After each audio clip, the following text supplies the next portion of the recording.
விஜய் வருகையால் திமுக கூட்டணியை பலப்படுத்த ஸ்டாலின் பல்வேறு வியூகங்களை வகுக்க திட்டமிட்டுள்ளார். அதிமுக கூட்டணி, விஜய் தலைமையிலான கூட்டணி ஆகியவற்றை சமாளிக்க கடந்த தேர்தலில் திமுக கூட்டணியில் இருந்த எந்த கட்சியும் வேறு அணிக்கு சென்றுவிட விட்டுவிடக்கூடாது என்று மு.க.ஸ்டாலின் முடிவு செய்துள்ளார். இது மட்டுமின்றி கூட்டணியை பலப்படுத்த ராமதாஸ் ஆதரவு பாமகவை இணைக்கவும் திட்டமிட்டுள்ளார். அன்புமணி ஆதரவு பாமக அதிமுக தலைமையிலான அணியில் இணைய உள்ளது.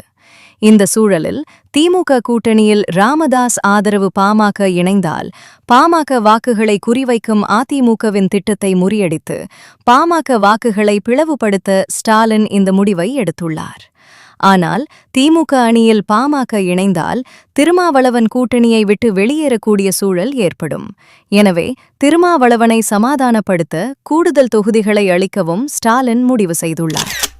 இந்த வீடியோ பிடிச்சிருந்தா லைக் பண்ணுங்க. ஸ்பெஷல் ஸ்டோரி சேனலை சப்ஸ்கிரைப் பண்ணுங்க.